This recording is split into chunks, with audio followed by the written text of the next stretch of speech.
All right, everyone, we have another qualified win. I don't agree with the full decision, but by and large, I agree with it, which is that the Trump State Department, run by Marco Rubio, yes, little Marco, it's Rubio. I wish I had a water bottle to throw across the room. Has frozen almost all foreign aid for 90 days, actually. This is pretty much exactly what Core MAGA wanted.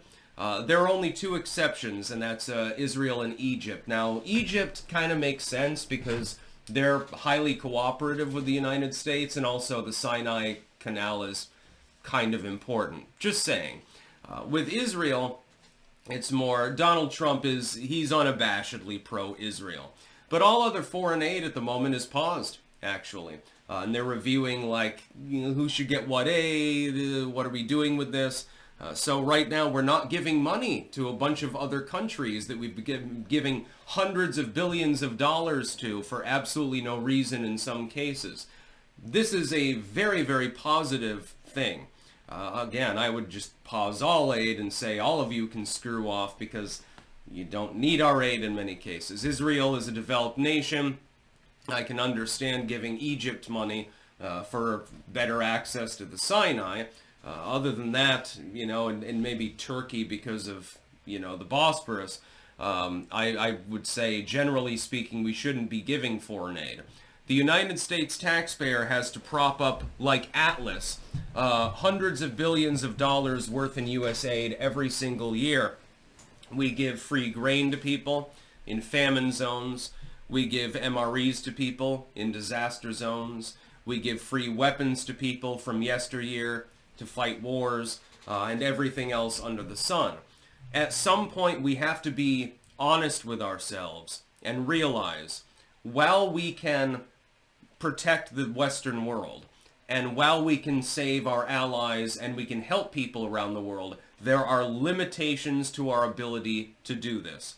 I have no problem with my money, in part, going to help people that are starving to death, or people that are in some war zone and they're literally fleeing for their lives, like Darfur or something like that. I would notice that past administrations have ignored that particular crisis in favor of world policing. And that's really the problem. We get involved in conflicts that have nothing to do with us. And we're giving aid, in some cases, to both fucking sides. It makes no friggin' sense. Diplomatically, it doesn't make sense. Pragmatically, it doesn't make sense. Economically, it doesn't make sense. And militarily, it doesn't make sense. None of it makes sense. And please, try to elucidate to me why we're doing this. The fact is that the United States will play both sides in proxy conflicts and then send free shit to these people.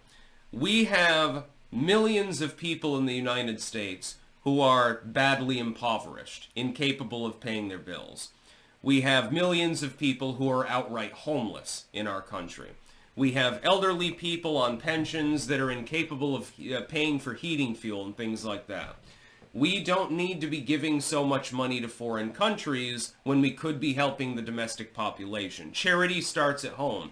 Once we uplift things here in the United States, then we can loosen the purse strings and be very gregarious. But we have to take care of ourselves, and we haven't been doing that. The United States is on the ropes in that sense. We're still a very powerful nation, the greatest empire that the world has ever known, arguably, at this time. And Trump is also rather expansionist. I happen to approve of this expansionism, by the way, by any means other than military. I don't believe you need to invade Greenland or Canada or something like that. That would be a problem. I wouldn't support that. By and large, though, Donald Trump is doing very well. And I'm very glad that the State Department, and some people were like, well, Rubio, he's a neocon. Well, I mean, we're less than a week into the administration, and one of the first acts as State Department head is to freeze foreign aid. I think that's exactly what we hired him for. So, yeah, give him a chance. Give him a little bit of time. We'll see how long the freeze holds, what the end result is, and so forth. But on paper, the basic premise is a very, very good one. we need to take care of ourselves. If we don't take care of ourselves, if the United States falls on hard times, we're just, frittering away money on foreign wars and shit, we will be weakened. And then at some point, when there's a major escalation, we won't have the means to actually get involved at all. It's the same with manufacturing. Trump is like, drill baby drill, I'm going to deregulate factories as much as possible. That is also potentially very valuable if you end up in wartime. My hope is that for the next 4 years, we have no wars, we have no conflicts, we withdraw from those that we're already involved in, we make it clear to our adversaries, don't fuck with our allies, we would rather not fuck with you. That's basically what we should be doing. But in the meantime, having a better manufacturing sector, less regulations, less bureaucracy, better manpower, better troop readiness, and all of these things are very important. God damn, Donald Trump just deployed the U.S. Marines to the southern border. I think that he might be serious about this whole border control thing. By the way, you can look that up. I posted it to Twitter, reposted a video. They've got vertibirds and everything. Good fucking luck getting across the border at the moment. I think that he's serious about these things. Will he be perfect? No. But if this is an indicator, if the U.S. State Department, run by somebody who is not core MAGA, by the way, but has clearly been cucked by Donald Trump. I hate to tell you, Mr. Rubio, but yeah, you're being walked around like Nancy Pelosi walks Chuck Schumer at the moment, which is for benefit, actually. So, I mean, I don't have a problem with it. Marco Rubio is all right with me as long as he is doing the MAGA thing. If the State Department is freezing out virtually all foreign aid, again, with those two very, very conspicuous asides, I think that that is a very, very good thing for the United States. That money can be used internally. We can help people, veterans, the homeless, the aged, elderly, the impoverished. We can use that money to help them. If I'm paying taxes and it's feeding some old lady or getting a kid to school, that's fine.